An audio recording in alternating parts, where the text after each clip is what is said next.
Good morning.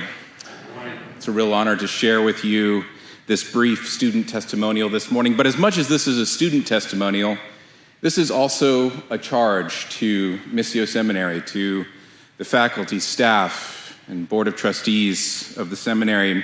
And one thing that you should know about me is that I was both a staff member and also a doctor of ministry student over the last few years at Missio. But long before I was either one of those things, I was a Midwestern kid from the cornfields of rural Illinois. The town I grew up in had 900 people in it, one stop sign. I felt a call to ministry in high school. I went to college and seminary in a small town in Indiana. Met my wife, got married, had our first child, and then decided we had a calling to move to Philadelphia to be involved in urban ministry and church planting. This was in 2007, and we weren't moving out to the suburbs of Philadelphia or nearby Philadelphia, but we had decided to move right into the heart of Philadelphia, into the heart of the city. It was pretty obvious very early on in our transition to Philadelphia that we had no idea what we were doing. We were as green could be. I had no idea how to plant a church or even live in a city of 1.5 million diverse, multicultural, and complicatedly beautiful people. In our first years in Philadelphia, it seemed like I was confronted weekly by just how much I didn't understand about the city of Philadelphia. Missio Seminary has taken on a similar sort of transition. It has packed up its bags and left the only home it has ever known in Hatfield, Pennsylvania, and moved into the heart of Philadelphia.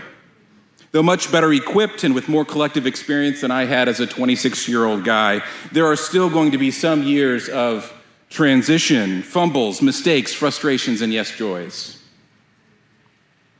Here is what I know. This is the testimony I know to be true about Missio Seminary today. Now centered in urban Philadelphia, the faculty, staff, and board of trustees are people who love Jesus dearly and desperately want to train missional leaders for the 21st century.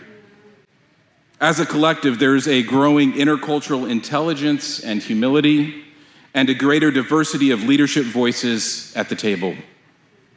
But this story is still being written. It can continue to adjust and grow in authentic diversity.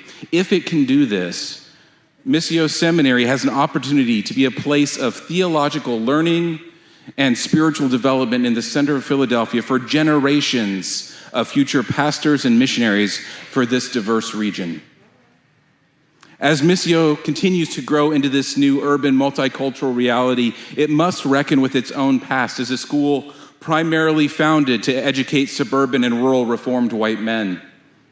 This is simply not the nature or reality of the seminary of today. We are, as a seminary, in a liminal space, an in-between season. As one new prof and fellow D-Min alum, Dr. Chad Henson, described it to me, the seminary is currently playing away games. And I think this is a right and good analogy. The early days of any major institutional change are going to be like playing difficult away games.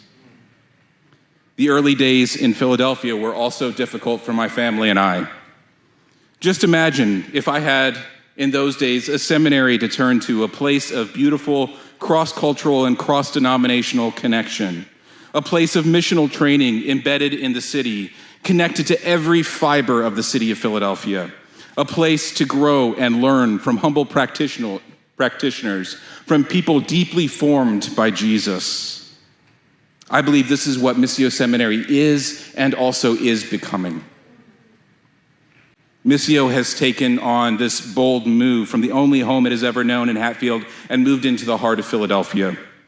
It's an exciting move that should be commended, but it's also a move that will bring many future challenges, obstacles, and opportunities. If Missio Seminary continues to respond to these challenges and opportunities in creative, kingdom-minded, Christ-exalting, spirit-filled ways, then the future of this seminary in Philadelphia is bright. Thank you. Thank you, Missio Seminary. Thank you, Frank. the profs, Q and Sue, the staff, the board of trustees, the students that I've walked alongside with for these years. Thank you for what you've provided for me in my education and spiritual development, and thank you, Missio, for what you will continue to provide for the city that I love. Thank you.